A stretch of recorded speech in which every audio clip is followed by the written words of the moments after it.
اللہ اللہ اللہ اللہ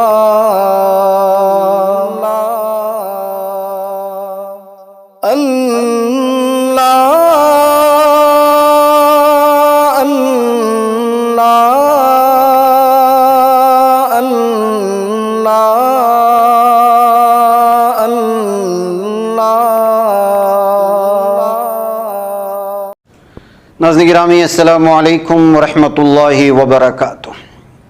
میں ہوں آپ کا میزبان انصار عزیز ندوی، اور آپ اس وقت سیدھی بات چینل کے جاری پروگرام پیغام فرقان کی 197ویں قسط ملاحظہ فرما رہے ہیں۔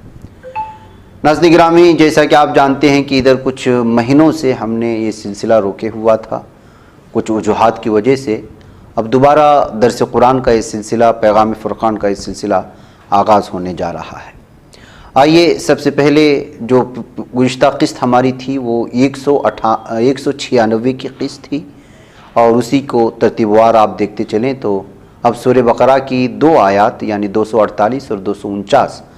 آج کے ہماری تفسیر میں پیش کی جائیں گی۔ آئیے سب سے پہلے اس کی تلاوت کر لیتے ہیں۔ اعوذ باللہ من الشیطان الرجیم، بسم اللہ الرحمن الرحیم۔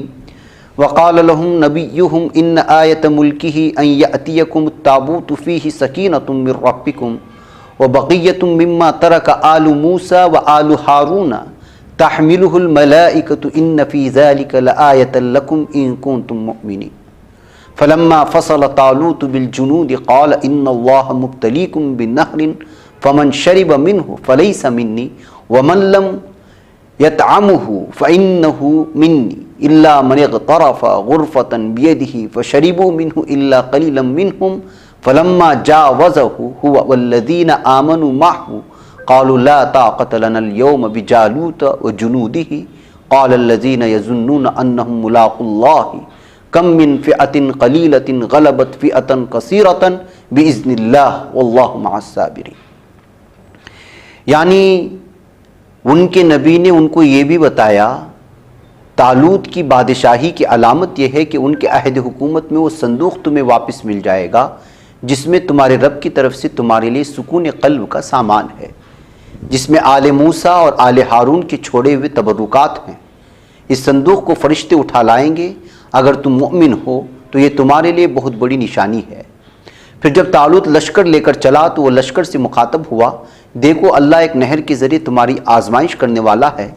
جو کوئی اس نہر کا پانی جی بھر کر پیے گا وہ میرا ساتھی نہیں، میرا ساتھی تو وہ ہے جو اسے نہ چکھے، اللہ ایک ہی چلو بھر پانی پی لے تو کوئی مذاقہ نہیں۔ جب وہ نہر پر پہنچے تو چند لوگوں کی سوا سب نے جی بھر کر پانی پیا۔ پھر جب طالوت اور ان کے مسلمان ساتھی نہر پار کر کے آگے بڑھے تو انہوں نے طالوت سے کہہ دیا کہ آج ہم میں جالوت اور اس کے لشکر کا مقابلہ کرنے کی طاقت نہیں ہے۔ البتہ ان میں سے وہ لوگ جو یہ یقین رکھتے تھے کہ انہیں ایک دن اللہ سے ملنا ہے کہنے لگے، بارہا ایسا ہوا کہ تھوڑی سی جماعت اللہ کے حکم سے بڑی جماعت پر غالب رہی ہے، اور اللہ صبر کرنے والوں کے ساتھ ہوتا ہے۔ ناظرین گرامی، فیہ سکینۃ من ربکم وبقیۃ مما ترک آل موسیٰ وآل ہارون تحملہ الملائکہ، شروع سے اگر ترجمہ کیا جائے تو ان کے نبی نے ان کو یہ بھی بتایا کہ جالوت کی بادشاہی کی علامت یہ ہے کہ ان کے عہد حکومت میں وہ صندوق تمہیں واپس مل جائے گا۔ کون سی صندوق ہے؟ یعنی جس میں تمہارے رب کی طرف سے تمہارے لیے اس میں سکون قلب کا سامان موجود ہے، اور آل موسیٰ اور آل ہارون کے چھوڑے ہوئے یہ تبرکات ہیں۔ اس صندوق کو فرشتے اٹھا لائیں گے۔ مولانا محمد حنیف ندوی رحمۃ اللہ علیہ لکھتے ہیں کہ آل دراصل الاہل ہے، اس کا اطلاق ایک طرح کے اختصاص یا خصوصی تعلق کی بنا پر ہوتا ہے، چاہے تعلق ذاتی ہو، چاہے قرابت یا موالات اور عقیدے و عمل کے قبیل سے ہو۔ آل نبی یعنی رسول اکرم صلی اللہ علیہ وسلم کے اقربا اور وہ تمام مسلمان جو شریعت اسلامی پر عمل پیرا ہیں۔ چنانچہ آل موسیٰ علیہ السلام تحملہ اٹھائیں گے اس کو الملائکہ فرشتے۔ یہ ساری تفصیلات دیکھیں گے تو مولانا عبد الماجد دریابادی رحمۃ اللہ علیہ لکھتے ہیں کہ التابوت اس خاص صندوق کا اصطلاحی نام ہے، تابوت سکینہ۔ یہ بنی اسرائیل کا اہم ترین ملی و قومی ورثہ تھا۔ اس کے اندر اصل میں نسخہ توریت ما تبرکات انبیاء محفوظ تھا، جو واقعی میں توریت تھی جو اللہ تعالیٰ کی جانب سے اتاری گئی تھی۔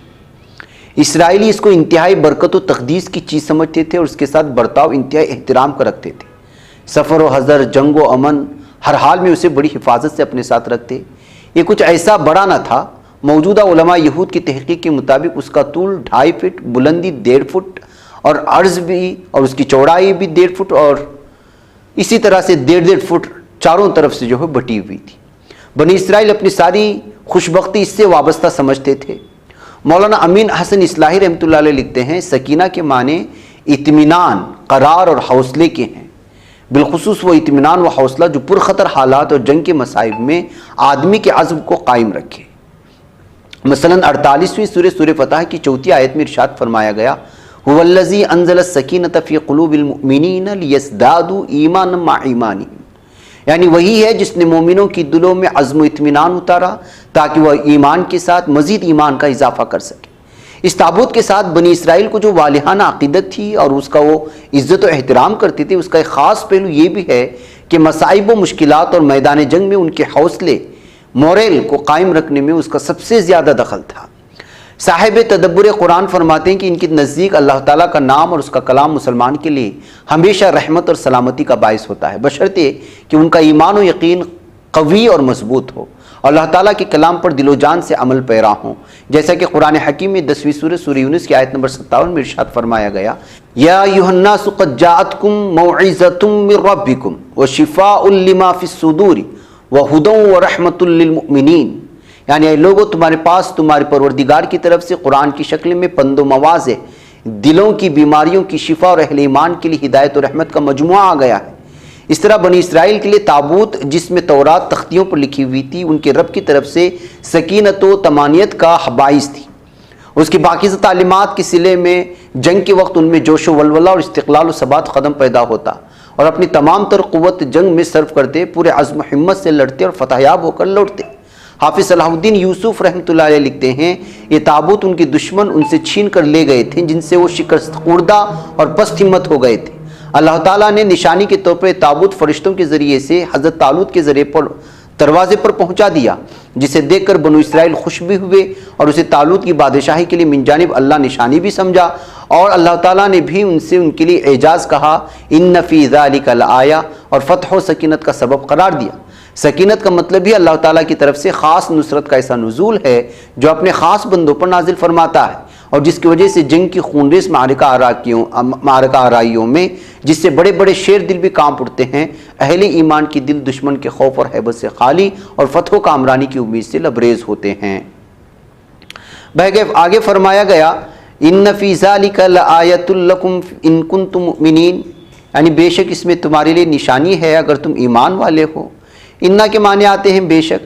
کلام میں زور پیدا کرنے کے لیے استعمال ہوتا ہے، اور فی ذالکہ کے معنی اگر آپ کریں گے اس بات میں یا اس واقعے میں، یعنی تابوت کی واپسی کے واقعے میں، یعنی یہ بات ہے ایمان لانے والوں میں سے کہ تابوت جس میں تورات ایسی قیمتی نعمت ہے، وہ تمہارے رب نے تمہیں واپس دلوا دی تاکہ تمہارے لیے راحت اور سکون کا سامان بنے، اور تم اس کی قیمتی ہدایات پر عمل پیرا ہو کر دین و دنیا کی کامرانیوں سے ہمکنار ہو جاؤ۔ پھر آگے فرمایا گیا، فلما فصل طالوت بالجنود قال ان اللہ مبتلیکم بنہر، یعنی جب طالوت ہزاروں نفوس پر مشتمل لشکر لے کر نکلے تو لشکریوں سے یوں مخاطب ہوئے، ان اللہ مبتلیکم بنہر، یعنی بے شک اللہ تعالیٰ آزمانے والا ہے تمہیں ساتھ ایک نہر کے، یعنی تمہارا صبر و اطاعت کا امتحان لینے والا ہے۔ پھر آگے فرمایا گیا، فمن شرب منہ فلیس منی ومن لم یطعمہ فانہ منی، یعنی پس جو کوئی پی لے پانی اس سے پس نہیں ہے مجھ سے، اور جو کوئی نہ چکے اس کو بلا شبہ مجھ سے، یعنی جس نے پانی کو نہ چھکا وہ مجھ سے ہے، یعنی میرے ساتھ رہے گا، یعنی وہ میرے ساتھ جنگ میں شامل ہو جائے گا، اور جو روگردانی کرے گا وہ نہیں رہے گا۔ مگر جو کوئی چلو بھر پانی پی لے، یعنی تھوڑا سا چک لے، تو پھر اس میں کوئی مذاق، الا من اغترف غرفۃ بیدہ، یعنی وہ چلو بھر پانی ہاتھ میں لے کر منہ میں ڈال لے تو کوئی حرج نہیں، گویا کہ جس سے ہونٹ اور حلق تر ہو جائے، مولانا ابوالکلام آزاد لکھتے ہیں طالوت کا پانی پینے سے روک کر لوگوں کے صبر و ثبات اور اطاعت و انقیاد کا امتحان لینا اور ایک قلیل تعداد کی سوا سب کا نااہل ثابت ہونا، اس راہ میں اصلی چیز صبر اور اطاعت ہے۔ جو لوگ ایک گھڑی کی پیاس برداشت نہیں کر سکتے وہ میدان جنگ کی محنتیں کیوں کر برداشت کر پائیں گے؟ فَشَرِبُوا مِنْهُ إِلَّا قَلِيلًا مِنْهُ، یعنی تو چند لوگوں کے سوا سب نے اسے جی بھر کر کے پانی پی لیا۔ مطلب ہے کہ مگر تھوڑے ان میں سے صادق و ثابت قدم رہے جو ان کے ساتھ تھے، باقی سب کے سب وہ جو ہے پانی پی کر کے اپنی اصلیت دکھا دی۔ یعنی پھر جب طالوت اور ان کے مسلمان ساتھی نہر پار کر کے آگے بڑھے، یعنی جو آگے بڑھنے والے تھے وہ صرف چھوٹی تعداد میں تھے، یعنی طالوت کے ساتھ۔ پھر اس کے بعد آگے فرمایا گیا قالوا لا طاقت لنا اليوم بجالوت وجنودی، یعنی تو انہوں نے طالوت سے کہہ دیا کہ آج ہم میں جالوت اور اس کے لشکر کا مقابلہ کرنے کی طاقت نہیں ہے، یعنی ہمارے اندر جالوت اور اس کے لشکروں کے ساتھ لڑنے کی ہمت اور طاقت نہیں رہی۔ جالوت عملاقہ کے لشکر کا مشہور سردار تھا، بڑے تنوتوش کا پہلوان تھا، اور اس سے لڑنے کے لیے طالوت جا رہے تھے۔ پھر آگے فرمایا گیا قال الذین یظنون انہم ملاقو اللہ کم من فئۃ قلیلۃ غلبت فئۃ کثیرۃ باذن اللہ، یعنی ان میں سے وہ لوگ جو یقین رکھتے تھے کہ انہیں ایک دن اللہ سے ملنا ہے، کہنے لگے بارہا ایسا ہوا ہے کہ تھوڑی سی جماعت اللہ کے حکم سے بڑی جماعت پر غالب رہی ہے۔ بڑی جماعت یا بڑے گروہ، یہ قلیل تعداد بڑی جماعت پر غالب آئی ہے۔ مولانا محمد حنیف رحمۃ اللہ علیہ ندوی لکھتے ہیں جالوت کے لشکر جرار کو دیکھ کر یہ لوگ گھبرا گئے اور کہہ اٹھے کہ ہم میں تو جنگ کی ہمت نہیں، سوائے ان قلیل نفوس کے جن کی دلوں میں صحیح ایمان جاگزی تھا، اور وہ سوائے اللہ کے اور کسی سے نہیں ڈرتے تھے۔ وہ ثابت قدم رہے اس لیے کہ وہ سمجھتے تھے کہ فتح کثرت تعداد یا ساز و سامان کی چمک دمک سے نہیں ہے، بلکہ اللہ تعالیٰ کی تائید و نصرت سے ہے۔ بہت سے قلیل تعداد جماعتیں اپنی ایمان و استقلال کی وجہ سے بڑی بڑی جماعتوں پر غالب آئی ہیں، ایک تاریخی حقیقت ہے جس کی صحت میں کوئی شبہ نہیں ہونا چاہیے۔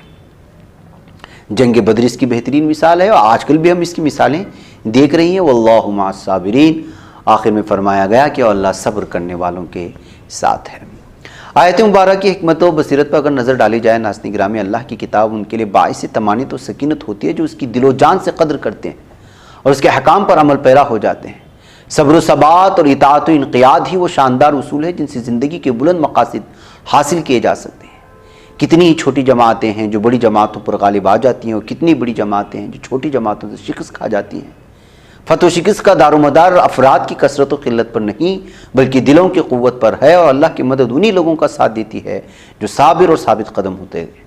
ایمان ہی سب سے بڑی قوت اور طاقت ہے جس کی اس وقت مسلمانوں میں شدت سے کمی ہے۔ انہیں چاہیے کہ اللہ کی مدد حاصل کرتے ہوئے قرآن حکیم کی تعلیمات کو حرز جاں بنائیں، پھر وہی دنیا میں سربلند اور سرخرو ہوں گے۔